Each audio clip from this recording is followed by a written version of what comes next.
최근 우리 사회에서는 AI가 인간의 단순 업무를 대체해서 일자리가 대폭 감소할 것이라는 우려가 있습니다. 그런데요, 오히려 새로운 유형의 일자리 창출이 감소를 대폭 상쇄할 것이라는 연구 결과가 나왔다고 하는데요. 세계경제포럼 이 글로벌 연구는 2022년까지 AI로 인해서 세계적으로 7,500만 개의 일자리가 대체되는 반면에 이 채널들을 통해서 1억 3,300만 개의 새로운 일자리가 창출될 것으로 예측을 했습니다. 조금 저희가 생각한 것보다는 더 긍정적인 결과가 아닌가라는 생각을 해봅니다. 인력에 대한 적절한 교육과 정책이 뒷받침이 된다면 지금보다 더 안정되고 풍요로운 사회를 만들어 나갈 수 있을 것이라는 그런 기대를 갖게 하는데요. 이번 시간에는 세 번째 세션에 이어서 AI에 대해서도 얘기를 나누겠습니다. 모두에게 AI 교육을 누구나 함께라는 주제를 가지고 AI 교육에 대한 담론을 이어나가도록 하겠습니다. 자, 이제 두 번째 발표 이어가도록 하겠습니다. 카이스트 전기전자공학부의 서창호 교수님께서 발표를 준비하고 계시는데요. AI 인재 양성을 위한 필수 교육이라는 주제로 발표를 하도록 하겠습니다. 교수님 좀 소개를 해드리면요. 구글과의 AI 커리큘럼 개발로 구글 에듀케이션 그랜트를 수상하셨고요. IT 젊은 공학자상, 대한전자공학회 해동 젊은 공학인상, 그리고 UC 버클리에서는 최고 졸업 논문상을 수상하면서 연구, 교육 분야의 수많은 업적을 남기셨습니다. 끝나지 않았습니다. 자, 그리고 한국 차세대 과학기술 한림원 멤버이시기도 한데요. 발표가 너무나 기대됩니다. 교수님 발표 부탁드립니다. 네, 고맙습니다. 오늘 발표에서는요, 제가 AI 인재 양성 관련된 거고요. 그리고 이제 AI 인재 양성을 위해서 이제 뭔가 교육을 해야 되잖아요. 어떤 교육이 필요하고, 이제 그걸 알았으면 이제 우리 교과목 빌드업 해야 되잖아요. 그러니까 뭐 중고등학교, 대학교 교과목 빌드업 해야 되는데, 이런 거에 대한 제 좀 설계에 대한 좀 생각이 있거든요. 요 생각을 좀 공유해드리는 시간 가져보도록 하겠습니다. 자, 이제 좀 구체적으로 얘기를 하려면은 AI의 대표적인 기술도 좀 머리 아픈 거 좀 알아야 돼요. 그러니까 좀 저를 좀 잘 따라와 주시고 좀 해주시면 됩니다. 자, 하나하나 볼게요. AI의 대표적인 기술, 요 세 가지 키워드로 우리 대표할 수 있습니다. 첫 번째가요, 바로 머신 러닝이라는 거. 두 번째가 딥 러닝이라는 거. 세 번째가 텐서플로우라. 이거 들어는 보셨을 것 같아요. 뭔진 몰라도 들어는 보셨을 것 같아요. 제 생각에는. 이게 일단 뭔지 제가 좀 설명을 드릴게요. 이걸 알아야지만 필수교육이 뭔지 알아들을 수 있으니까 이걸 제가 좀 하나하나 차근차근히 설명드리겠습니다. 먼저 머신러닝 제가 설명드릴게요. 그 머신러닝을 간단하게 말하면 이거예요. 한 줄로 말하면은요, 딱 요겁니다. 알고리즘에 관한 필드. 이게 바로 머신러닝이에요. 그럼 이제 알고리즘이 뭔지 알아야 되는데요. 이 알고리즘, 내가 지금 답을 보여줬네. 일단 좀 뒤로 가고. 그 알고리즘이 이거 안다라고 생각하는 사람 많아요, 알고리즘. 예, 뭐 고개 좀 끄덕끄덕거리시는 분이 있는 것 같은데. 그런데 데피니션이 뭐냐, 정확한 정의가 뭐냐라고 물어보면 대답 못해요. 학생들한테 제가 맨날 물어봤는데 대답 못해. 예. 이 데피니션을요, 제가 자세하게 알려드릴게요. 데피니션은 뭐냐면 간단해요. 인스트럭션이 뭐죠? 명령어죠, 명령어. 명령어 다 모아놓은 거예요. 그게 알고리즘이에요. 그럼, 내가 알고 있는 거랑 달라. 이렇게 생각하시는 분일 수 있는데, 제가 왜 이게 알고리즘인지, 여러분들이 알고 계신 알고리즘인지 설명드릴게요. 명령어인데요. 명령어들이 집합인데 중요한 건 뭐냐면은요, 누구한테 주느냐가 중요해요. 누구한테? 컴퓨터한테 주는 거예요. 컴퓨터. 대상이 컴퓨터예요. 컴퓨터한테 주는데, 그러면 물론 목적이 있겠죠. 왜 주는지 목적이 있어요. 일 시키려고 하는 건데, 어떻게 일을 시키려고 하냐면은요, 컴퓨터가 어떤 특정 일을 하는데 사람처럼 일을 할 수 있도록 시키는 명령어들의 집합, 이게 바로 알고리즘인 거예요. 그러니까 간단히 말씀드리면은요, 머신러닝이라는 거는 알고리즘을 통해서 이 머신, 기계를 사람처럼 할 수 있도록 학습시키는 거다라고 이해하시면 됩니다. 그림으로 보면 뭐 이런 거예요. 여기 지금 컴퓨터 하나가 있죠. 그렇죠? 뭐 인풋 아웃풋 제가 하나 그려드릴 거예요. 이게 뭐 인풋이 있고 아웃풋이 있는데 뭐 입력 뭐 이런 거예요. 이 뭔가 특정 일을 하는데 사용하는 그런 정보를 그냥 입력이라고 생각하시면 돼요. 제가 가리네 여기.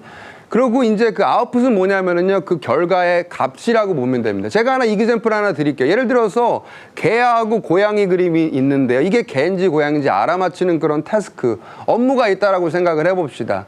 여기서 이제 X에 해당되는 게 뭐냐면은 개 그림 혹은 고양이 그림에 해당되는 게 입력에 해당돼. 이거 보고 뭐 알아맞히는 거냐면 개인지 고양인지 알아맞히는 거예요. 예를 들어서 개면 0이고 고양이면 1이고 뭐 이런 식으로 알아맞히는 거예요. 이제 이런 일을 수행하는 건데 중요한 건 뭐다? 아까 제가 머신러닝보다 알고리즘을 통해서 이런 일을 기계가 사람처럼 할 수 있도록 학습시키는 거다. 명령어들을 다 묶어가지고. 예. 근데 중요한 게 있어요. 조금씩 이제 좀 머리가 아파오기 시작할 거예요. 중요한 게 뭐냐면은 여기서 사용하는 게 있어요. 사용하는 게 바로 이 데이터라는 거예요. 데이터. 이 데이터가 굉장히 중요한 컨셉입니다. 여기서요. 우리 뭔가 학습시키, 우리 뭐 선생님들 뭐 학습시키잖아요. 그럼 학습시키면은 어떤 식으로 우리 학생들 학습시키죠? 이제 약간 좀 불친절한 선생님은 뭐 이런 선생님들이 있어요. 설명을 하나도 안 해주고 숙제만 막 냅다 내는 거야. 와, 이거 문제 막 내주고 뭐 곧바로 답 안 가르쳐주고 좀 시간 지난 다음에 좀 골탕 먹인 다음에 다 가르쳐주고 또 시간 지난 다음에 또 문제 알려주고 또 그러니까 다른 문제 주고 또 말해. 그런 식으로 가르쳐주는 게 머신러닝. 그런 식으로. 그러니까 골치 아픈 선생님인 거예요. 그게 머신러닝. 이게 무슨 말이냐? 여기서 이제 얘 지금 머신을 트레이닝 시키는데 이렇게 트레이닝 시키는 거예요. 어떤 특정 문제 주는 거예요. 여기서 X를 제가 문제라고 할게요. 그런 다음에 X가 들어갔을 때 그 답을 Y라고 했을 때 문제하고 답 주는 거예요.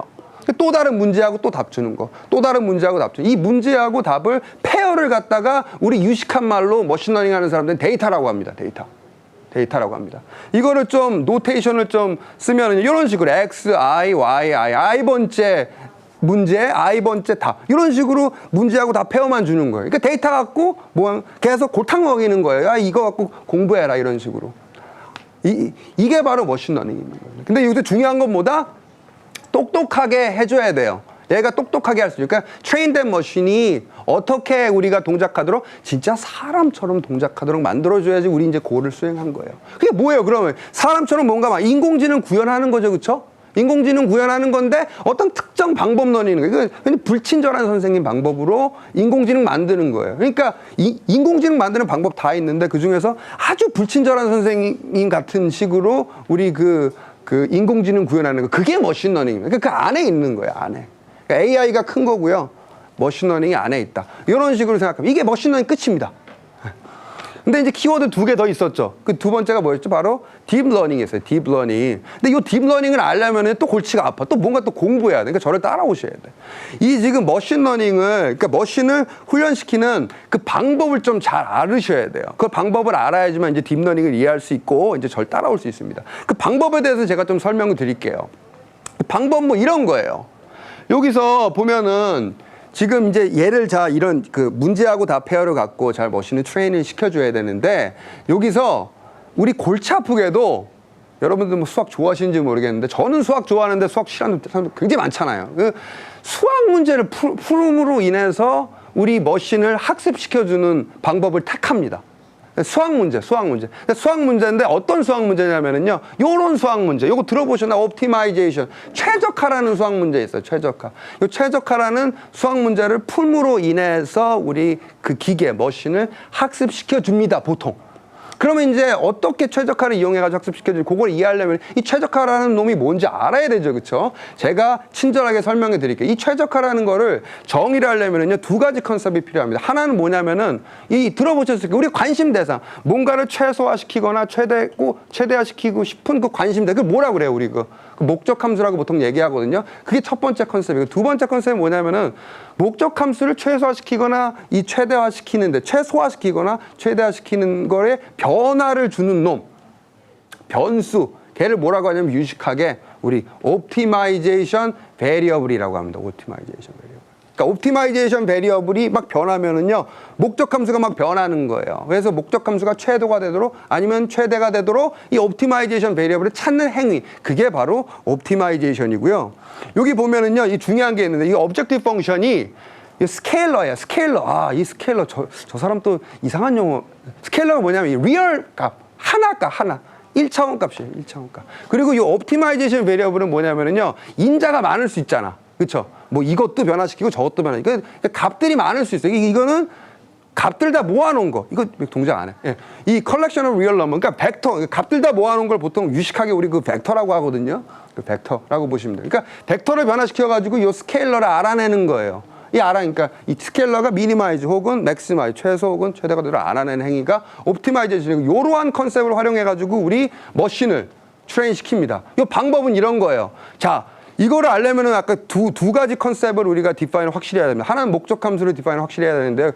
그럼 목적을 알아야 돼요. 여기서 목적은 뭐죠? 머신을 사람처럼 만들어야 되는 거예요. 사람처럼. 그러면은 이 지금 Y라는 게 사람이 준 답이에요. 사람이 준 답. True answer. 사람이 준 답이고요. 이 머신을 통해서 나온 답, f of x라고 제가 했는데요. 이게 프레딕션 값이에요. 이건 기계가 준 값이에요. 그럼 우리가 원하는 건 뭐예요? 기계가 준 값이 사람이 준 값하고 비스무리하도록, 이게 우리가 목적인가. 모든 example, 이걸 보통 이런 하나의 페어를 보통 example이라고 유식하게 얘기를 하는데, 그럼 모든 example에 대해서 우리가 예측한 거하고 진짜 앤서, 사람이 준 답하고 비스무리하도록 만드는 게 우리 목적인 거예요. 근데 앞서 말씀드렸다시피 그 objective function이 아까 뭐라고 했죠? 실수 값이에요. 어떤 특정 값이라고 했어요. 그럼 이거를, 이런 목적을 우리가 목적을 잘 수행했는지 이거를 값으로 변환시켜줘야 되는데요. 그 변환시켜주는 과정을 어떤 식으로 하냐면 이런 식으로 합니다. 우리 요 loss function이라는 걸 써요. loss function.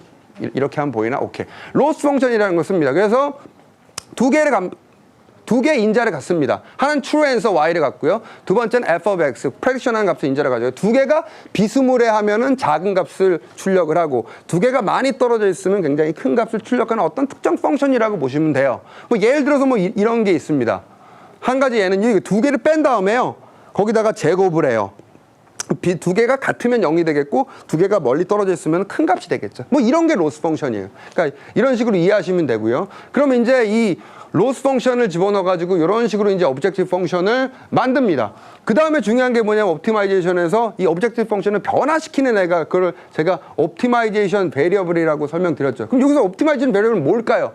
자, 이 값을 변화시키려면은요, 뭐에 의해서 변하죠, 여기? prediction function, 요 f라는 놈에 의해서 변합니다.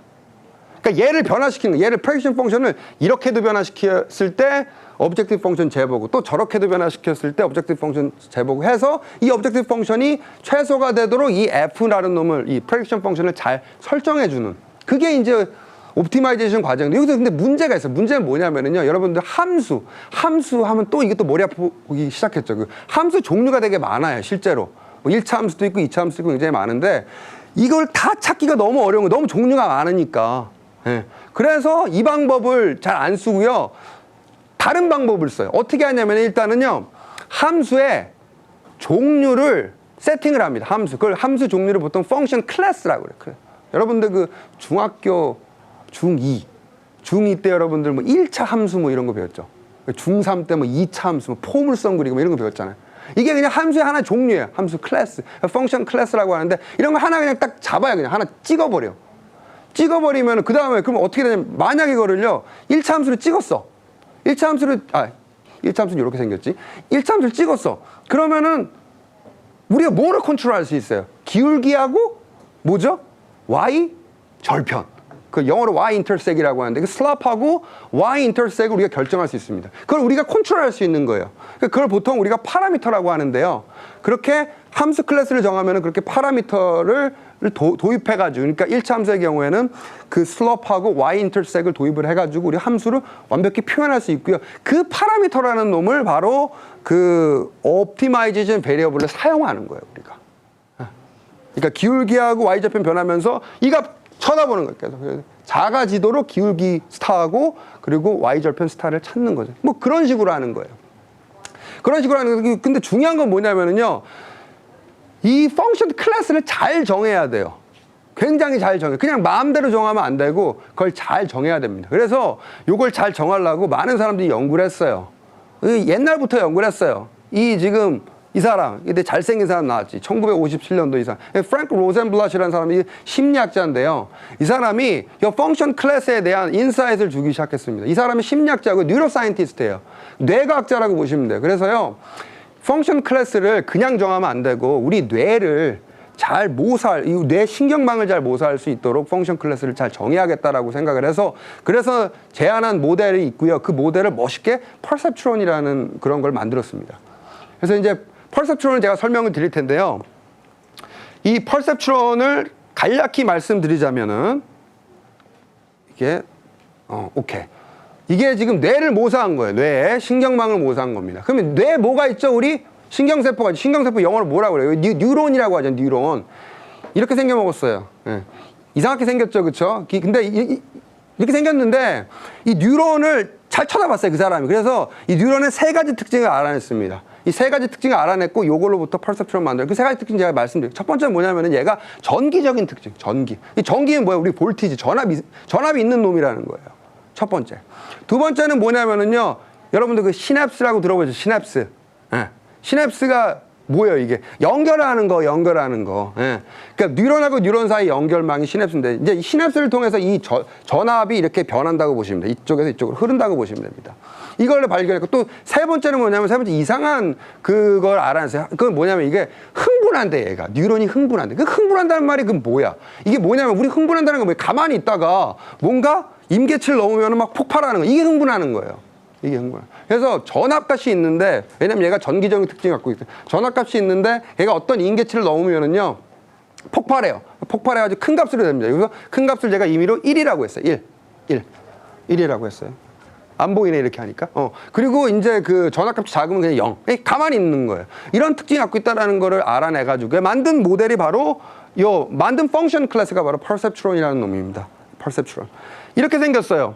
여기 보면 X가 입력이 이렇게 여러 값들을 가질 수 있는데, 만약에 N개의 값을 가질 수 있다라고 하면 이렇게 각각의 값을 뉴런의 볼티지 값이라고 전압 값이라고 이렇게 매핑을 해줘요, 처음에. 그리고 이제 아웃풋단에 이제 뉴런 하나 제가 크게 하나 그렸어요. 그리고 이제 아까 그 두 번째 특징이 뭐였죠? 시냅스라는 게 있다라는 거. 뉴런하고 연결해주는 그 맥이죠. 시냅스라고 했었죠. 그쵸? 시냅스가 있는데 여러분들 그 머리 좋은 사람과 머리 나쁜 사람과 차이가 뭔지 아세요? 머리 나쁜 사람은 시냅스가 안 좋은 사람이야. 머리 좋은 사람은 시냅스가 강한 애야. 그러니까 전달이 빨리빨리 된다라는 거지. 그래서 그걸 캡처하기 위해서 뭘 도입했냐면 W1이라는 걸 도입했어요. 그래서 얘가 전압이 W1이 크면 전압이 큰 게 가는 거예요. 그러니까 머리 좋은 사람이에요. 그러니까 W1이 작으면 머리 나쁜 사람. 이렇게 이제 모사를 했어요. 마찬가지로 W2 해가지고 WN까지 하고요. 그 다음에 또 사람들이 발견한 게 뭐냐면은 시냅스가 많이 연결됐으면은 전압값이 커진다라는 걸 발견해가지고요. 그 마지막 단에서는 그냥 얘를 다 더해버렸습니다. 이렇게. 그러니까 곱한 다음 더하고 W1 곱하기 X1 해도 곱하고 더하고 이거 막 하는 거예요. 막 복잡한 이게 머리 아파오시죠 이제 이거 막 수식 막 나오고. 근데 여러분들 이제 제가 나중에 설명드릴 텐데 여러분들 그 벡터 그 보통은 우리 행렬 매트릭스라고 하는데요. 그거를 이용하면 얘를 깔끔하게 표현할 수 있어요. 이렇게 WTX 이렇게 깔끔하게 표현할 수 있어요. 왜 그런지 물어보지 마세요. 하여튼 그냥 그렇다고만 그냥 받아들이세요. 그냥 이거 설명하려면 25분 안에 못 끝내나. 이렇게 WTX 이거라고 보시면 돼요. 이거라고 보시면. 하여튼 중요한 건 뭐다? 벡터하고 행렬 이용하면 간단하게 표현. 이게 중요한 거예요. 이게 중요한 거. 그래서 이렇게 나온 게 바로 퍼셉트론이고요. 자, 이제 딥러닝 제가 설명드릴게요. 여러분들이 궁금해하셨죠? 두 번째 키워드. 딥러닝 설명드릴게요. 그거를 알려면, 그 전에 하나. 아까 또 흥분한다고 그랬죠. 액티베이션 한다고 그랬죠. 그래서 전압값이 어느 정도 임계치를 넣으면은 1이 되고 임계치를 안 넣으면은 0이 되고. 여기서 임계치를 제가 TH, threshold라고 해가지고 TH라고 제가 했죠. 안 보이실 테니까 제가 한번 꼭 집어드리고 TH. 자, 이렇게 되고, 여기서 이제 딥러닝 설명드릴 텐데요. 딥러닝 설명드리려면 제가 두 가지 컨셉 하나 알려드려요. 하나는 뭐냐면은 인풋 레이어라는, 그러니까 인풋 단에 있는 뉴런들 다 모아놓은 거를 그냥 인풋 레이어라고 보시면 되고요. 그리고 아웃풋 단에 있는 뉴런 다 모아놓은 거 아웃풋 레이어라고 보면 돼요. 그리고 이제, 자, 인풋 레이어하고 아웃풋 레이어 사이에 중간에 뭐가 있나요, 없나요? 레이어가 있나요, 없나요? 없죠? 그렇죠? 그러니까 없으면 인풋하고 아웃풋 사이에 거리가 어떻게 되죠? 거리가 이게 짧죠. 샬로우하죠. 얕죠. 그래서 이런 뉴럴넷을 바로 첫 번째 나온 뉴럴, 이런 뉴럴넷을 바로 샬로우 뉴럴넷이라고 합니다. 샬로우 뉴럴넷. 자, 그러면 이제 여러분들이 좀 감 잡으셨죠? 인풋 레이어하고 아웃풋 레이어 사이에 레이어가 또 많을 수 있겠죠? 그게 중간에 막 레이어가 많아. 그럼 중간에 레이어가 많으면 어떻게 돼? 인풋하고 아웃풋 사이 거리가 멀어지죠, 그쵸? 그럼 이거를 이렇게 보면 어떻게? 이게 딥한 거지. 예. 그래서 그런 네트워크를 바로 딥 뉴럴넷이라고 합니다. 그러니까 인풋하고 아웃풋 레이어 사이에 레이어가 많이 있는 거, 그걸 다 딥 뉴럴넷이라고 하고요. 이거 딥 뉴럴넷을 정하면 뭘 정해요? 우리가 펑션 클래스 정한 거잖아. 펑션 클래스 정하면 우리 최적화 문제를 확실하게 만들 수 있고, 그거를 통해서 뭐 한다고 그랬어요? 기계를 학습시켜준다고 그랬죠. 그런 테크닉, 그런 기계를 학습시키는 테크닉이 바로 딥러닝이라고 하는 거예요. 이 딥러닝 설명하는 사람이 몇 분을 소모했어. 하여튼, 이게 딥러닝. 그러니까, 머신러닝 아셨죠? 이제 딥러닝도 아셨죠? 그럼 이제 벤 다이그램 하나 그려볼게요, 이게. 어떤 관계냐? AI가 있죠, 그쵸? 인공지능 구현하는 건 다 AI야. 근데 데이터 갖고 불친절하게 고탕명해가지고 가리키는 게 그게 머신러닝이야. 예? 그 안에 뭐가 있어요? 그 펑션 클래스를 잘 정해야 된다고 했죠. 최적화 문제를 통해서. 펑션 클래스를 아주 이상야릇하게, 그러니까 우리 그 머리에 있는 그 신경망을 모사해가지고 인풋 아웃풋 레이어 사이 막 레이어 많이 집어넣어가는 게 그 바로 딥 뉴럴 넷이라고요. 그걸 베이스로 한 머신러닝 방법론이 바로 딥러닝이다 라고 보시면 됩니다. 이제 두 번째 키워드까지 됐어요. 근데 여러분들 이제 제가 세 번째 키워드가 뭐였죠? 텐서플로우였죠. 이거 넘어가기 전에 여기서 하나 제가 말씀드릴게요. 자, 제가 학생들도 많이 만나보고 사람들 많이 만나봤어요. 그랬더니만 AI가 딥러닝이래. AI 이꼴 딥러닝이래. 네. 근데 그게 아니에요. 그게 아니에요. AI 안에 딥러닝이 있는 거, 딥러닝 굉장히 작은 필드였어요. 옛날에는. 그런데 지금은 사람들이 AI를 딥러닝으로 생각합니다. 그게 아님에도 불구하고. 왜 그러냐면은요, 딥러닝으로 했더니만은 진짜 사람처럼 만드는 거예요. 성능이 무지하게 좋은 거예요. 그러니까 딥러닝 베이스로 뭔가 최적화를 시켜가지고 기계를 학습시켰더니만 사람처럼 이런 성능을 보이더라라는 게 막 사람들 무슨 혁명이 일어난 거지. 그래서 이제 딥러닝 레볼루션이 일어난 거고, 그러다 보니까 이제 막 AI가 뜨게 된 거고, 저도 나와서 이렇게 설명을 하고 있는 거고요. 그래서 딥러닝이 AI다라고 해도 과언이 아니다라는 겁니다. 그리고 이제 마지막 키워드로 넘어갈게요. 마지막 키워드는 뭐냐면은요, 이 문제를 푸는 거하고 관련됐어요. 아까 텐서플로어라고 했는데요. 텐서플로어가 뭐냐면은요, 요 문제를 풀려면은 우리 이거 있잖아. 이거 뭐 포물선 그렸을 때 이 최소값 찾으면 어떻게 해요, 우리 그거를? 여기 막 수직적으로 해가지고 꼭지점 잡고 막 이러잖아요. 그러니까 손으로 그렇게 할 수 있는 게 아니에요. 이거는 굉장히 복잡해요. 그래서 컴퓨터를 이용해야 돼요. 컴퓨터를 이용해야 돼. 컴퓨터 시켜야 되죠. 그러니까 컴퓨터 프로그래밍을 이용해야 되는데요. 딥러닝은 그 중에서도 더 복잡해요. 그래서 딥러닝에 최적화된 그런 컴퓨터 프로그래밍을 이용해야 됩니다. 그게 구글이 만들어낸 바로 텐서플로우라는 거예요. 텐서플로우. 제가 텐서플로우라고 하면 구글은 좋아하겠지만 또 페이스북은 싫어하지. 왜냐하면 페이스북이 만든 거 혹시 뭔지 아시나요? 그게 바로 파이토치. 파이토치는 이 딥러닝용 그 컴퓨터 프로그래밍인데 걔네들은 파이토치만 써요. 네. 페이스북은 파이토치만 쓰고 우리 구글은 텐서플로우만 쓰고, 저는 구글이랑 일했기 때문에 당연히 텐서플로우라는 키워드를 내놨고, 하여튼 그런 거예요. 이건데, 자, 그럼 이제 정리해 드릴게요. 세 가지 펀더멘탈이 있어요. 자, 그 세 가지 키워드 뭐였죠? 머신러닝, 딥러닝, 그리고 텐서플로우. 요게 펀더멘탈이에요. 이게 펀더멘탈이었는데, 이거를 잘 알려면은요, 우리가 뭘 알아야 되는지 제가 그 세 가지의 더 근본적인 펀더멘탈을 알려드릴게요. 아까 우리 최적화 문제 푸는 것 통해서 기계 학습시킨다고 그랬죠. 최적화 문제에 대한 굉장히 이해가 좋아야 됩니다. 이게 첫 번째예요. 두 번째는 뭐냐면 아까 막 지저분한 거 깨끗하게 표현했었지. 뭐를 이용해서? 벡터하고 매트릭스를 이용해서. 그거에 대한 학문이 바로 매트릭스 학문 혹은 리니어 알제브라라는 학문이에요. 선형대수학 뭐 이런 거 들어보셨잖아요. 세 번째는 뭐냐면은요, 바로 컴퓨터 프로그램 잘해야 돼요. 요거 잘해야 돼. 이 세 가지가 펀더멘탈입니다. 자, 그럼 이제 교육 얘기할게요. 지금 4분 30초밖에 안 남았는데 제가 교육 얘기 빨리 끝내겠습니다. 자, 교육 얘기를 해야 되는데 이거 잘하기 위한 교육이 지금 돼 있냐? 현 상황 보죠. 자, 옵티마이제이션 언제 배우는지 아시나요, 혹시? 옵티마이제이션. 선생님들 계실 텐데 선생님들도 몰라. 나도 기억이 안 나가지고 책을 봤더니만 언제 배웠냐면 2차 함수 배울 때 배웠어요. 2차 함수 배울 때. 2차 함수를 중3 때 배웁니다, 우리. 두 번째, 행렬. 언제 배우는지 아시나요? 고2 때 배워요, 고2 때. 근데 이건 이과생들은 고2 때 배우고요. 저는 좀 빨리 배워가지고 고1 막 이때 배웠는데 이과생들은 고2 때 배우고 문과생들은 아예 안 배워. 행렬이 뭔지도 몰라. 굉장히 문제가 심하거든요. 프로그래밍은요, 더 문제가, 제가 학교 다녔을 때는 아예 안 배웠어요, 프로그래밍. 아예 안 배웠습니다. 네. 그런데 막 정부에서 이거 해야겠다, 뭐 AI가 뜨니까 2018년부터 뭐 시행하겠다 하는데 몰라, 진짜 하는지는 모르겠어, 시행을. 그건 잘 모르겠는데 제 생각에 안 할 거예요, 분명히. 이게 현 상황입니다. 자, 문제 많죠? 문제 많죠? 그래서 제가 여기 왔어요. 제시하려고. 자, 이게 제가 제시하는 거예요. 자, 다 땡겨요, 다 땡겨. 무조건 다 땡겨야 돼요. 언제로 땡겨야 되냐? 초등학교는 너무, 초등학교 애들 좀 놀아야지, 우리, 그쵸? 예? 놀아야 되잖아, 우리. 중학교 1부터 그냥 죽어나는 거야. 예? 중1로 다 때려박자. 이게 제 제안입니다. 이게 가능한 제안이에요. 왜 가능한 제안이냐면은요, 이 옵티마이즈 최적화하려면 이 볼록 함수가 이거 포물선 이것만 알면 돼. 이런 컨셉만 알면 돼요. 그 컨셉을 공교롭게도 우리 중3 때 배워요. 그런데 왜 중3 때 배우는지 여러분들 아세요? 그 전에 막 이상한 거 배우느라고. 무슨 도형 배우고 뭐, 교과 과정이 너무 이상해. 그 이상한 거 막 집어넣느라고 그 중요한 2차 함수를 중3 때 배워요. 그게 문제예요, 그게 문제. 근데 중1 때부터 배울 수 있습니다. 자, 두 번째, 행렬. 행렬은 더 문제예요. 왜냐면 행렬은요, 4층 연산만 알면 돼요. 아무것도 몰라도 돼. 4층 연산만 알면 되는데, 그거를 문과생은 아예 안 가르쳐 주고, 이과생은 고2 때 배워. 이게 말이 안 되는 거야. 이거 무조건 독립적으로 배울 수 있는 거기 때문에 땡겨야 된다.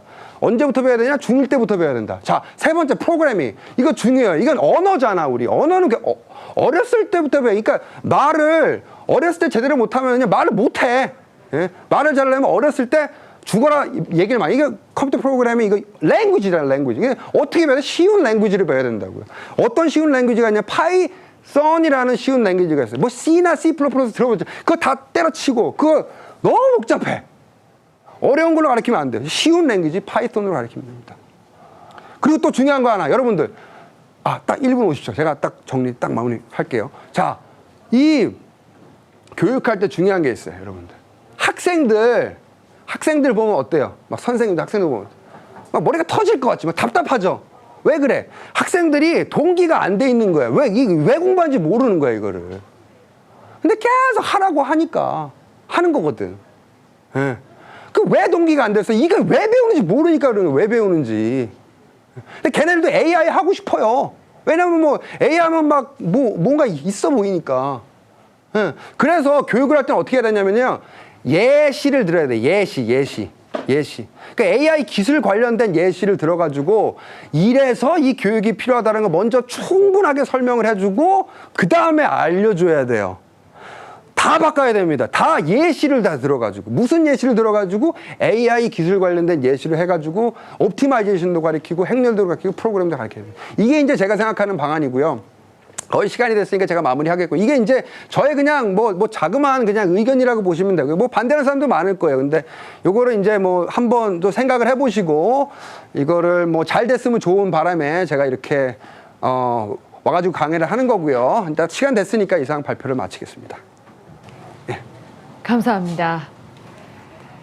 자, 여러분, 서창호 교수님이셨습니다. 교수님 감사드립니다. 이제 자리에 착석하셔도 되겠습니다. 거의 열정을 다 뿜어서 지금 강의를 해주셨기 때문에 약간 지치셨을 것 같은데 표정은 굉장히 좋습니다.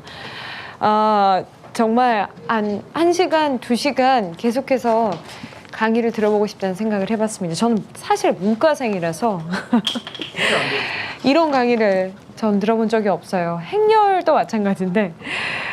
근데 요즘에 워낙 이게 키워드잖아요. 인공지능, 머신러닝, 딥러닝. 사실 텐서플로우는 저는 들어본 적이 없는데. 그래요? 네, 그렇습니다. 저 당연히 들어봤을 것 같았는데. 네, 저는 이제 문과생이고 연식이 좀 있기 때문에. 하지만 제가 이제 여러 가지 AI 포럼이라든지 삼성전자하고도 이제 행사를 하면서 이런 키워드에 대해서 많이 들어봤는데 오늘처럼 명쾌하게 이렇게 이해가 된 적이 없었어요. 정말 대단합니다. 본 포럼의 강연, 스피커의 수준이 이 정도입니다. 교수님 잠시 후에 또 질의응답 시간을 통해서 더 많은 이야기를 나눠보도록 하겠습니다. AI 교육 과정이 가져야 할 비전 같은 걸 좀 제시를 해주셨어요. 정말 저는 열심히 이렇게 메모를 하면서 들었거든요. 최적화, 행렬, 언어. 중1 때부터 배워야 된다고 강력하게 말씀을 하셨고요. 예시를 들어서 꼭 수업을 해야 된다. 아마 다음 발표자분께서 아마 이어서 내용 설명해 주시지 않을까라는 생각을 해봅니다. 왜냐하면 지금 중고등학교에서 AI 교육 관련돼서 연구를 하고 계신 분입니다. 경북 북삼고등학교 임진숙 선생님께서 인공지능 탐구 수업의 과정중심평가 사례라는 주제로 발표를 준비해 주셨고요. 오늘 포럼의 마지막 발표자가 되겠습니다. 선생님은요, 올인원이라는 이름의 Teacher Research Group on AI Education의 대표 교사님입니다.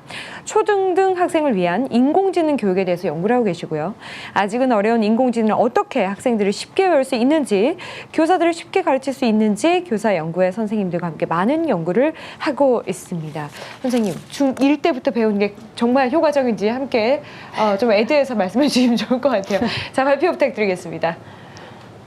네, 안녕하세요. 저는 경북 북산고등학교의 정보교사 임진숙이라고 합니다. 오늘 교수님 강연을 듣고 교수님께서 말씀하시는 불친절한 교사가 저인 것 같습니다. 굉장히 공감했고요. 교수님의 강연이 너무 멋있네요. 저도 교수님 강연 듣고 좀 이렇게 긴장이 좀 풀어졌어요. 그래서 오늘 저의 학교에서의 인공지능 탐구 수업 사례를 말씀드리도록 하겠습니다. 네, 순서는 이제 동기와 목적, 그리고 인공지능 관련해서 교육과정, 그리고 탐구 수업을 위해서 평가를 어떻게 해야 될지 계획한 것, 그리고 수업 설계, 그리고 학생들의 수업 이후에 성찰 이런 내용들 순으로 발표를 드리겠습니다.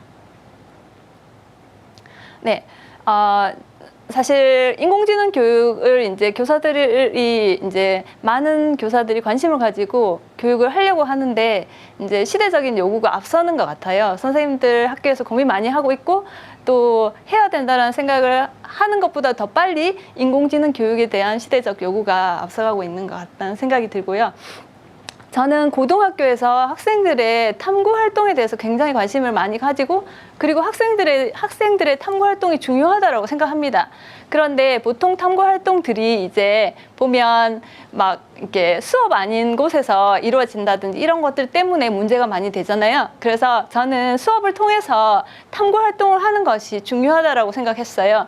그리고 저는 고등학교에서 정보 과목을 가르치고 있는데 이 과목의 내용을 잘 살펴보면 탐구와 관련된 요소가 굉장히 많았습니다. 그래서 탐구를 하기 위해서는 우리 생활 속에서 문제 발견이라든지 또 복잡한 문제들을 작게 나누고 그리고 그것을 간단하게 생각하고 그리고 그것들을 좀 더 문제 해결하기 위해서 관련 이론도 탐구해야 되고 그렇습니다. 그래서 정보 과목 속에 이런 탐구할 수 있는 그런 많은 성취 기준을 포함하고 있어서 정보 교육을 통해서 탐구 활동을 하기에 적합하다라고 말씀드릴 수 있고요. 그런데 이제 학생들 입장에서 보면 탐구는 굉장히 어려운 거예요. 왜냐하면 탐구를 할 수 있도록 수업 시간에 잘 이렇게 안내하지 않아서요. 그래서 이제 과정 중심 평가를 통해서 교사가 학생들의 학습 과정을 잘 관찰하고 피드백 해주면 탐구 활동도 충분히 학교 수업을 통해서 할 수 있다라는 게 저의 생각이고 저는 저의 인공지능 탐구 수업의 과정 중심 평가를 통해서 학생들의 그런 미래 핵심 역량을 기르고자 항상 노력하고 있습니다. 네. 네, 과정 중심 평가에 대해서 말씀을 조금 드려야 될 것 같은데요. 과정 중심 평가란 이제 교육 과정의 성취 기준을 기반으로 이제 교수 학습 과정에서 학생들의 어떤 변화를 여러 방면에서 관찰하고 학생들에게 뭐 이렇게 피드백을 해주는 그런 활동이라고 할 수 있습니다. 그래서 보면 수업 성취 기준을 기반한 평가, 그리고 수업 중에 이루어지는 평가, 그리고 뭐 교사의 피드백 이런 것들이 굉장히 중요한 것이라 볼 수 있고요. 실제로 이제 학교에서 선생님들이 이렇게 생각하실 수 있어요. 교육 과정 속에 인공지능 교육을 위해서 충분히 준비되지도 않았는데 어떻게 우리가 학교에서 인공지능 교육을 하겠어? 라고 생각하실 수 있는데요. 그래서 많은 학자분들께서 많은 고민을 해서 다음 교육 과정에서는 이제 중학교에서 초등학교 5, 6학년부터 고등학교 2학년까지 어떻게 인공지능 관련해서 교육을 해야 되는지 차세대 교육과정 표준 모델을 제안하였습니다. 그래서 아직 이게 실행되지는 않았는데 아마 다음 교육과정에 이것이 반영될 것이라 생각을 하고 있고요. 그래서 교수님 말씀하신 대로 중학교 1학년부터 이제 인공지능 기술의 이해 이런 내용들을 배우게 되고요. 그리고 그 내용에 보면 지도학습이나 비지도학습, 강화학습 같은 것이 포함됩니다. 그리고 고등학교를 보면 이제 기계학습과 그리고 뭐 이렇게 신경망 학습의 간단한 실습 이런 것들도 포함되어 있는 것을 볼 수 있습니다. 네. 그리고 미국의 인공지능 학회 그리고 컴퓨터 과학 교사 연구회에서도 인공지능 교육을 위한 빅5 아이디어를 제시해서요. 인공지능 교육이 초등학교부터 고등학교까지 어떻게 교육되어야 하는지를 잘 안내하고 있어서 많은 이제 그런 교육 과정도 이미 어느 정도는 마련되어 있다라고 생각할 수 있습니다. 네, 저는 이제 저희 학교가 어떤 학교인지를 말씀드리면 좋겠는데요. 저는 이제 고등학교에서 그 정보 과목을 가르치고 있는데요. 지금 제가 말씀드릴 것은 고등학교에서 정보 과목을 학생들에게 가르치면서 이제 어떻게 인공지능을 교육하였는지를 말씀드리려고 하고, 저는 정보 과목에서 이제 지필평가를 2번 시험을 치고요. 서술형 평가와 함께 인공지능 탐구라는 어떤 내용을 평가를 하였는데요. 인공지능 탐구는 이제 어떤 거냐면 생활 속에서 인공지능에 관해서 학생들이 관심을 가지는 거에 질문을 스스로 이제 지적 호기심을 느껴서 저것이 어떻게 활용되는지를 알아보는 그런 것이라 할 수 있습니다. 네, 그 정도 될 것 같습니다. 조금 더 앞으로 가주세요. 죄송합니다. 네네. 그래서 제가 이제 2학년에서 정보를 가르치는데요. 인공지능 탐구는 생활 속에서 학생들이 인공지능에 관련해서 늘 이렇게 일상에서 굉장히 많은 인공지능이 있지 않습니까? 그래서 거기에서 왜 동작하는지 이런 것들에 대해서 관심을 가지고 학생들이 거기서부터 탐구에 대한 질문을 하게 됩니다. 그래서 어떤 학생들이 원리를 탐구하기 위해서 이제 그 관련되는 주제가 하나 정해지면 학생들이 그 주제에 대해서 어떤 원리로 동작하는지, 그리고 이제 그 문제는 학생들이 굉장히 클 거예요. 큰 문제로 다가오고 복잡한 문제로 다가오는데, 이거를 해결하기 위해서 학생들이 작은 문제로 나누고, 그리고 그것도 좀 이렇게 그림으로도 표현하고, 이러한 좀 더 쉬운 교수학습 방법 이런 것들을 많이 고민했고, 그리고 그 과정을 그냥 학생들이 스스로 하도록 하는 게 아니라 교사가 처음부터 끝까지 잘 안내하고 피드백을 해주는 그러한 과정을 통해서 학생들이 성장할 수 있도록 하는 게 특징이 되겠습니다. 네, 그걸 위해서 제가 이제 정보 과목을 가르치는데, 이 과목 속에 인공지능 관련해서 탐구를 할 수 있는 내용 요소가 있는지를 살펴보았습니다. 그렇게 보면 인공지능 1단원에 보면 정보 문화가 있고, 여기에 보면 인공지능 관련해서 어떤 분야로 활용되는지, 그리고 영향력 이런 것들이 나옵니다. 그리고 인공지능이 앞으로 우리의 진로에도 어떤 영향을 미치는지 이런 것도 나오고요. 특히 윤리적인 문제는 굉장히 중요하니까 이런 내용들도 다루고 있습니다. 그리고 2단원에 보면 이제 빅데이터의 활용이라든지 데이터 시각화 이런 내용들을 다루고 있고요. 3영역에서는 보면 이제 제가 탐구를 생각하고 있기 때문에 탐구를 하기 위해서는 학생들이 문제도 인식하고 복잡한 문제를 단순화하고, 그리고 막 너무 복잡한 거에 필요 없는 것들은 제거하는 핵심 요소를 추출하거나 문제를 작게 나누는 이런 것들이 이해가 필요해서 그 내용들도 포함하고 있다는 것을 발견할 수 있었고요. 실제로 3영역은 교수님께서 말씀하신 그 파이썬을 가르칠 수 있도록 대부분의 교과서에서 파이썬을 다루고 있는데요. 그래서 한 어디까지 다루고 있냐면 배열 이 정도 리스트까지, 함수 이 정도까지 교육 내용에 포함됩니다. 근데 이제 끝에는 보면 어떤 다양한 분야의 문제 해결, 학생들이 협력해서 알고리즘을 설계하고 문제를 해결해보는 그런 경험을 갖도록 하는 활동이 있거든요. 그래서 저는 저 활동을 굉장히 좋아합니다. 그래서 저 활동과 관련해서 앞부분에 문제 인식하던 거, 문제 분해하던 거, 추상화하던 걸 연결시켜서 이 인공지능 탐구를 계획했고요. 그래서 제 나름대로의 사실 탐구학습을 저는 굉장히 수업 시간에 하고 싶어서, 이런 어떻게 하면 긴 탐구의 시간, 대학에서 학생들이 경험할 것 같은 이러한 탐구를 고등학교 학생들이 수업 시간에 배울 수 있는지를 굉장히 고민을 많이 했고, 그래서 단순화시켜서 좀 더 짧은 시간에 학생들이 잘 이렇게 전 과정을 경험할 수 있는 그러한 학습 모델을 나름대로 이제 만들었고요. 올해는 이제 코로나로 인해서 실제로 계획서 발표는 온라인으로 진행을 했습니다. 탐구 설계 단계에서는 학생들이 문제를 발견하고 주제를 결정하고, 그리고 탐구 방법을 구체화하고 탐구 계획서를 작성하고 발표를 합니다. 그러면 친구들이 피드백을 해줍니다. 그러면 그 피드백, 물론 교사도 피드백을 해주고요. 피드백을 받아서 어떻게 탐구를 좀 더 보완할지를 생각하고, 실제로 이제 자료도 수집하고 해서 탐구를 실행합니다. 그리고 나서 결과 보고서를 작성하고 최종 발표하는, 그리고 나서 끝나고 나서는 학생들이 자기 성찰도 하는 그런 과정을 거치는데요.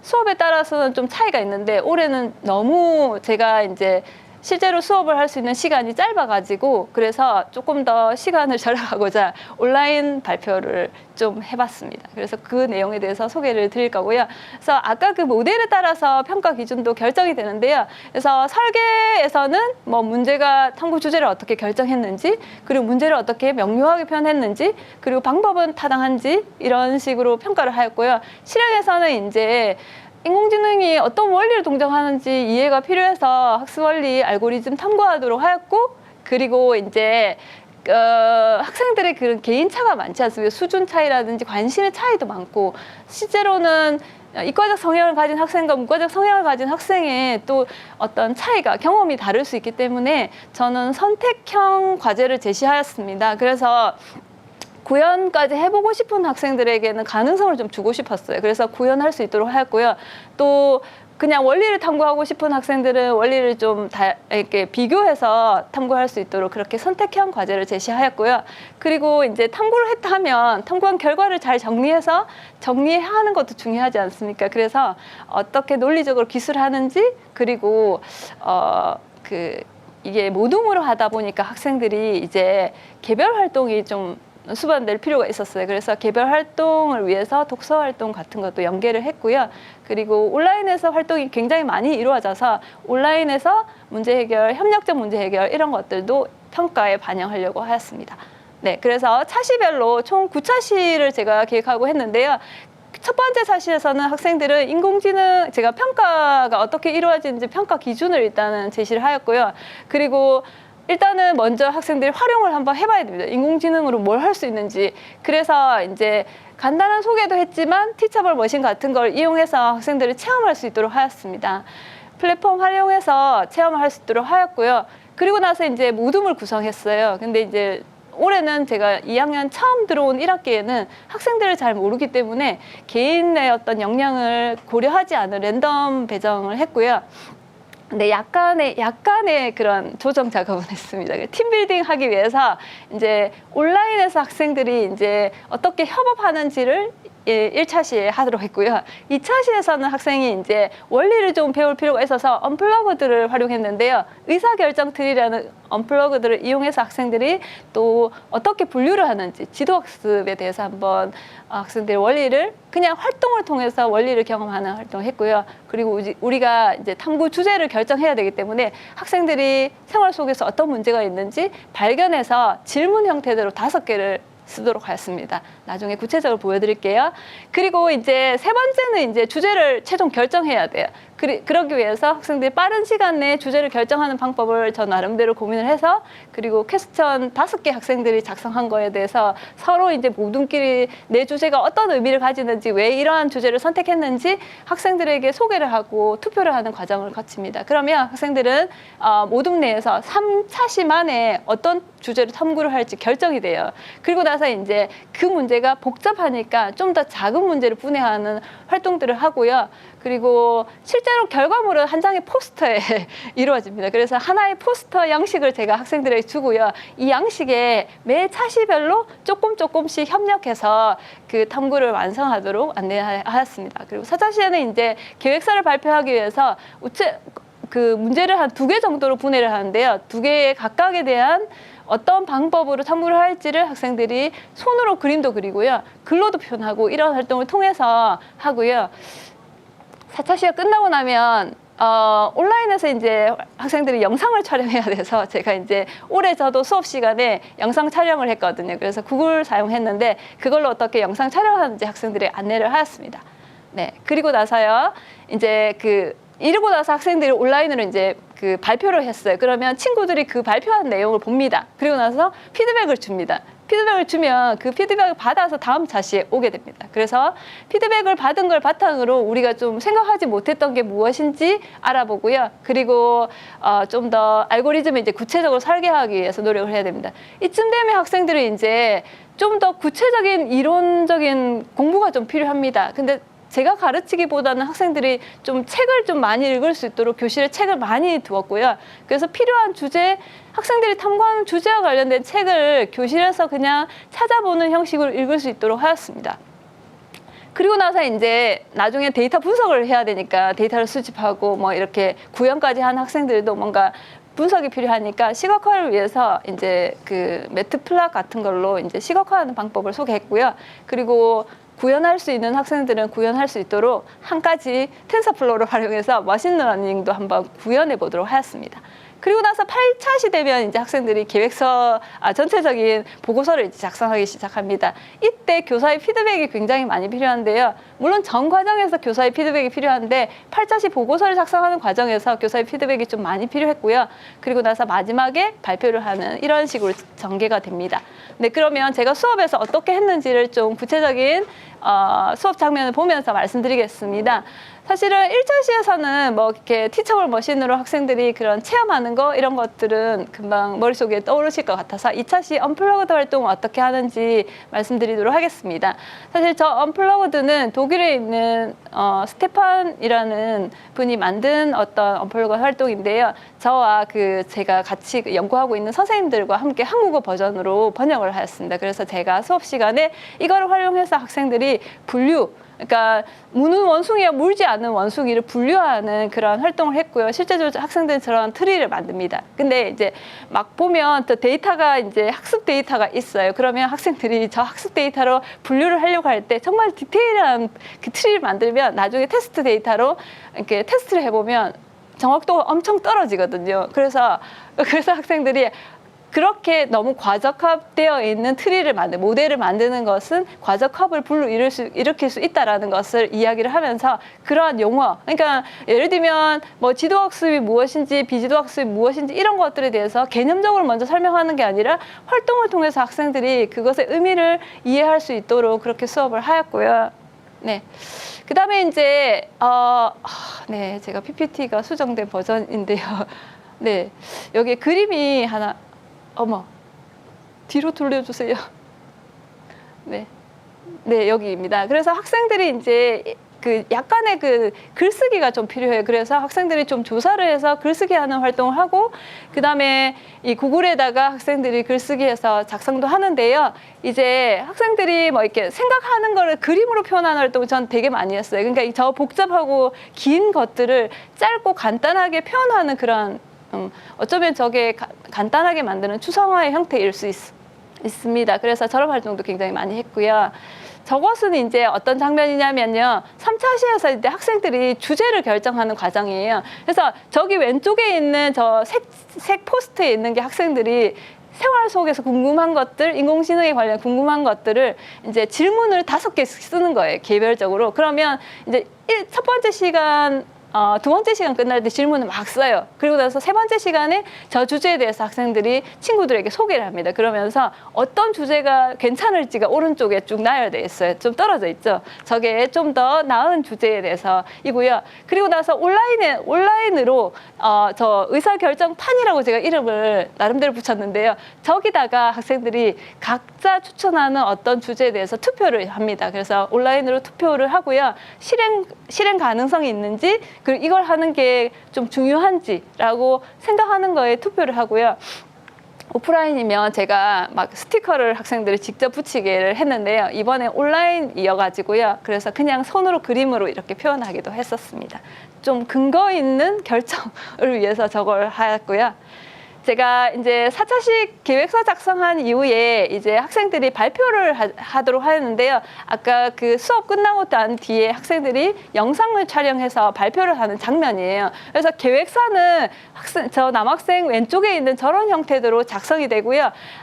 왼쪽에 보면 이 탐구 주제가 인공지능 번역기는 어떻게 동작할까라는 거예요. 그렇게 해서 작은 문제로 뭐 가장 효율적인 AI 번역기는 어떻게 선택할 것인가 이런 식으로 저 하나의 큰 주제를 좀 작게 나누어서 생각해 보는 거예요. 그리고 자신들이 생각하는 저 질문에 대해서 글로 막 적혀 있는 거를 그림으로 표현하는 거예요. 이런 식으로 해서 뭔가 모든 아이들이 정말 인공지능에 대해서 깊이 있게 어렵게 접근하기보다는 좀 더 작게 나누고 간단하게 표현하고 이런 활동들을 통해서 좀 더 쉽게 접근할 수 있도록 하였고요.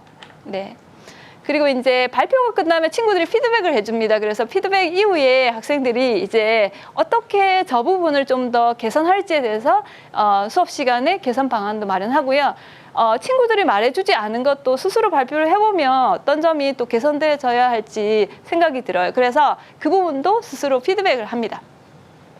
네, 5차시와 6차시 정도에는 이제 좀 더 이제 문제를 해결하기 위해서 학생들이 독서를 해야 된다고 했는데요. 독서한 이후에 이제 아마 전권을 정말 처음부터 끝까지 다 읽었다기보다는 문제를 해결하기 위해서 좀 독서를 발췌하는 형식으로 했을 수 있습니다. 그래서 어떻게 우리 주제의 문제를 해결하기 위해서 이 독서 내용을 연결시킬 것인가에 대해서 제가 보고서를 간단하게 한 장 받아가지고요. 저 제시한 것이고요. 그리고 이제 6차시 정도에는 학생들이 결과를 뭔가 정리해야 되는데 시각적으로 보여주기 위해서 파이썬, 매트플롯립 사용해서 시각화하는 거에 대해서 수업 시간에 안내를 하였고 저것을 적용해서 탐구 보고서에 반영될 수 있도록 하였습니다.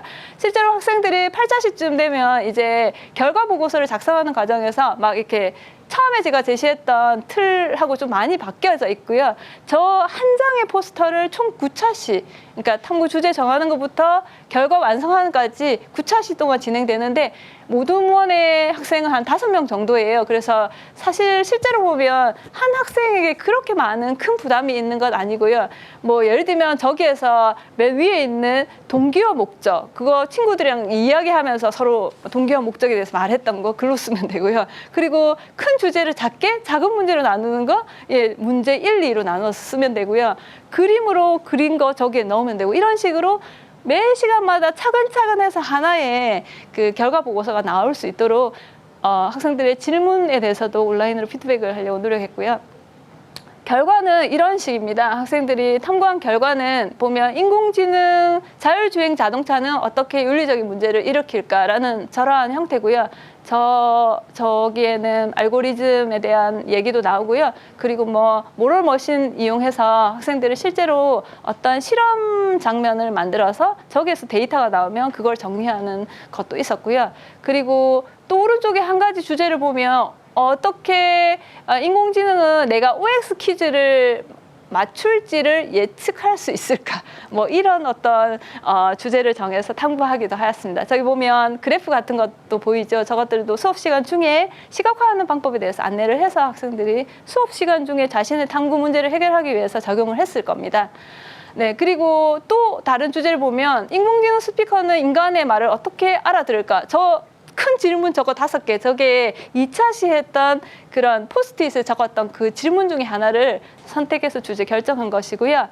그리고 저기 보면 원그래프 그리는 거 이런 것들도 매 수업 시간마다 같이 했던 거를 학생들이 한 거예요. 그리고 오른쪽에 보면 저 주제는 이제 실제로 구현까지 한번 해본 사례예요. 저는 이제 학생들이 더 갈 수 있으면 좀 더 가도록 안내를 했습니다. 좀 더 구현할 수 있고 노력할 수 있는 학생은 구현도 한번 해보도록 했는데 텐서플로우 이용해가지고 학생들이 보면 인간의 감정을 뭐 슬프거나 아니면 기쁘거나 뭐 이런 어떤 표정을 지어서 감정 인식한 것도 한번 구현해보는 그러한 결과 보고서입니다. 그리고 객체 탐지 알고리즘 보면 이미지 인식 같은 경우에 공부를 해보면 CNN이라든지 뭐 욜로 같은 이런 게 있는데 그런 것들을 비교 분석해서 어느 게 성능이 좀 더 좋은지 이런 것들도 탐구를 하였고요. 또 보면 머신러닝 아닌 뭐 인공지능의 그런 퍼지 이론 이런 것들도 관심을 가지고 저런 것들은 어떤 것인가라고 해서 저런 시각적인 결과도 제시를 하고 원리도 탐구하고 그렇게 했었습니다. 네, 그래서 최종으로는 9차시 학생들이 교실에서 발표하는 장면이 되겠고요. 그리고 이제 제가 이제 탐구 수업 이후에 학생들의 성찰을 한번 보면요. 재밌는 것은 이제 대체로 보면 머신러닝, 딥러닝, 뭐 지도학습, 비지도학습 이런 것들이 무엇인지 학생들이 어느 정도 이해를 했다 그러고요. 또 모둠이 협력해서 탐구를 하는 이런 것들에 대해서 굉장히 의미 있게 학생들이 즐거웠다라고 얘기를 했었습니다. 그리고 이제 한 가지 저기 보면 되게 웃기는 게 있는데 선생님이 그 수업 시간에 왜 답을 알려주지 않고 수업을 하는지에 대해서 이해할 수 있게 됐다.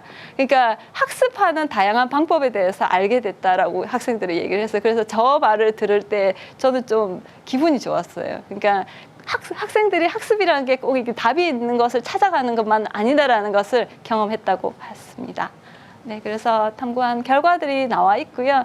저는 결론적으로 정규 수업을 통해서 탐구 활동을 할 수 있다라고 말씀드리고 싶고, 예, 그리고 정보 과목에서도 많은 부분 포함되어 있다라고 이야기를 드리고 싶고요. 어려운 것들은 교사의 피드백을 통해서 실현 가능하다라고 말씀드리고 싶습니다.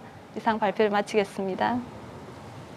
네, 선생님 고맙습니다. 선생님 강연을 들으니까요, 이 AI 인공지능 교육에 대한 열정이 얼마나 대단한지 알 수 있었습니다. 자리로 모셔서 이제 질의응답 시간 함께 진행을 하도록 하겠습니다.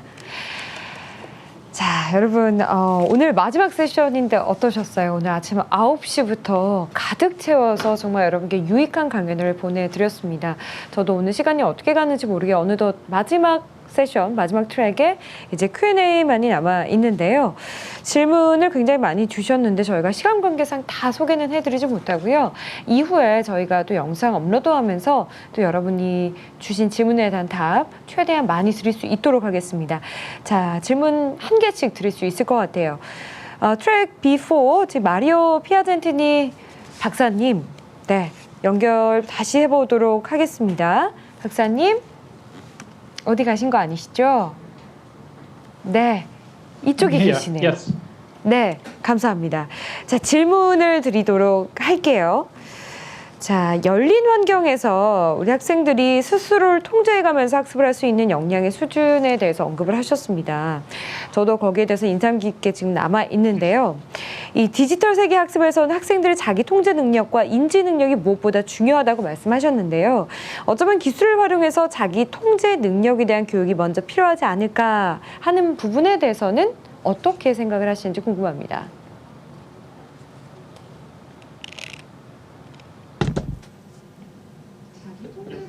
을 학생들이 기술을 통해서 어떻게 구현할 수 있을까요? 네.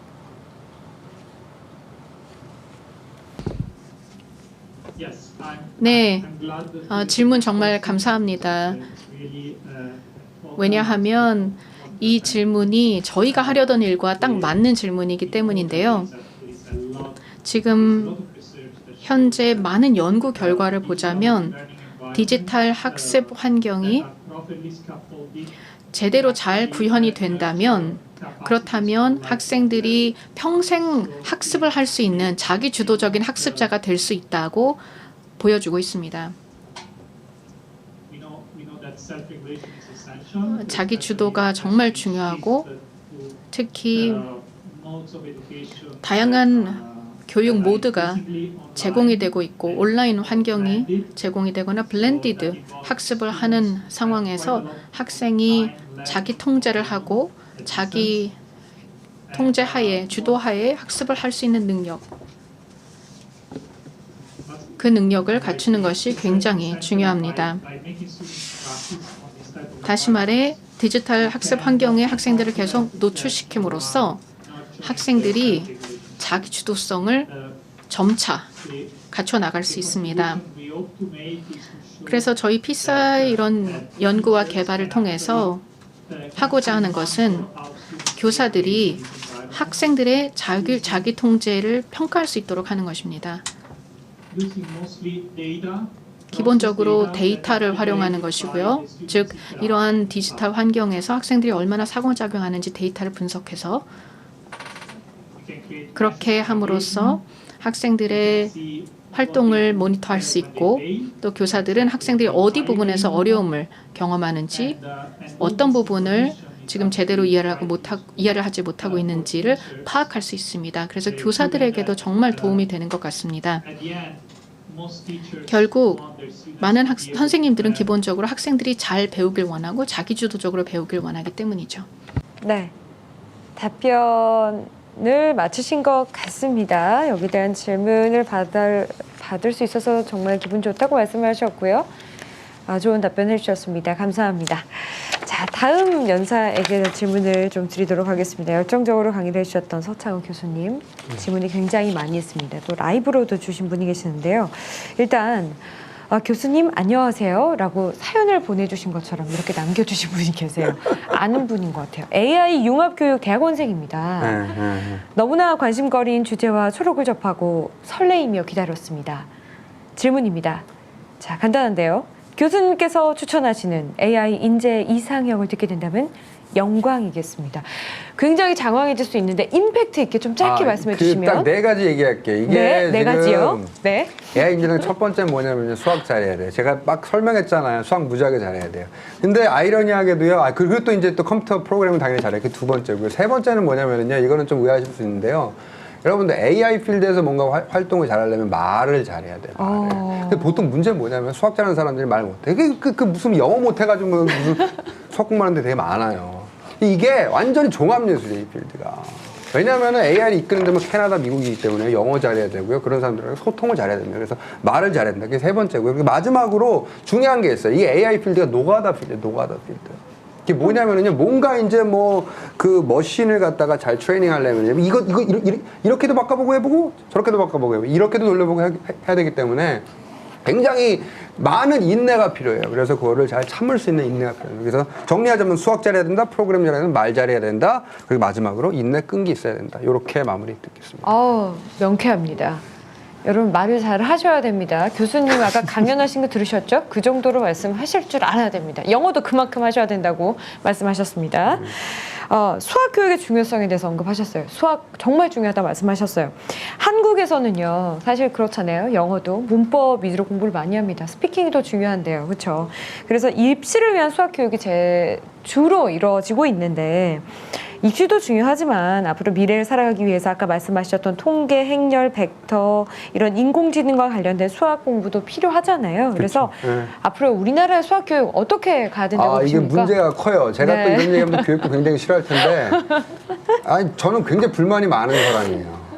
중1로 다 땡겨야 돼요. 중1입니다. 네, 키워드는 중1이에요. 네. AI 기술이 굉장히 중요하기 때문에요. 다 AI에 관련돼 가지고 수학 교육을 바꿔야 된다고 생각하고요. 중요한 건 뭐냐면 여기서 이 동기가 돼야 돼요. 동기 안 되면 공부 안 하거든 학생들. 무조건 이그샘플 들어야 돼요. 사례를 들어야 됩니다. 그거 아니면은 절대 안. 저는 그래서 제 아들이 고1인데 막 공부하러 가는데 공부 되게 안 하거든요. 저는 얘를 설득하는데 한 뭐 2-3시간 걸리고 가르쳐 주는데 10분 걸려요, 진짜.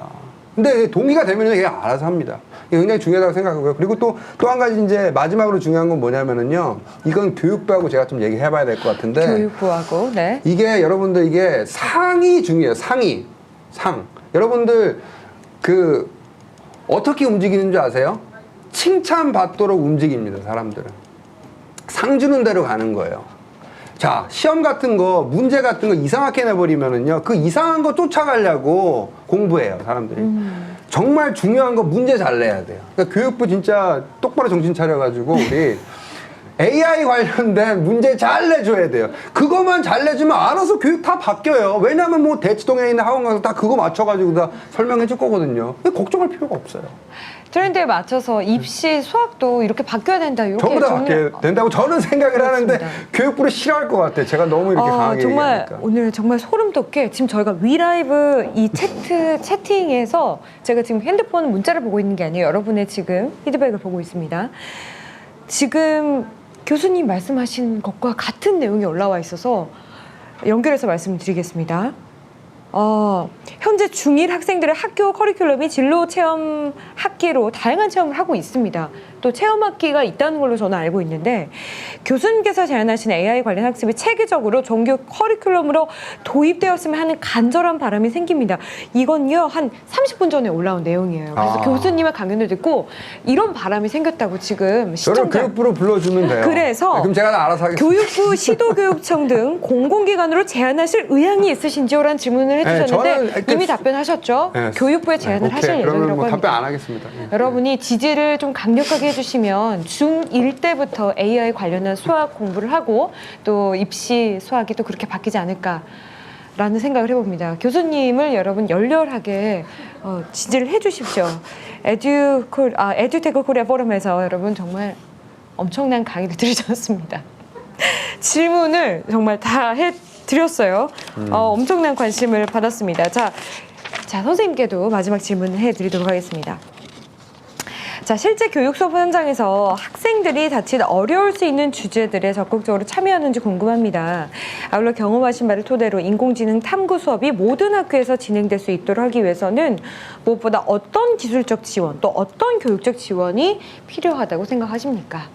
네, 아직은 학교에서 선생님들께서 어떤 내용을 가르쳐야 할지 네. 좀 학생들의 수준에 맞게 해석하는 과정이 굉장히 필요하거든요. 그래서 제 생각에는 그런 교육 자료가 많이 개발되면 좋겠고요.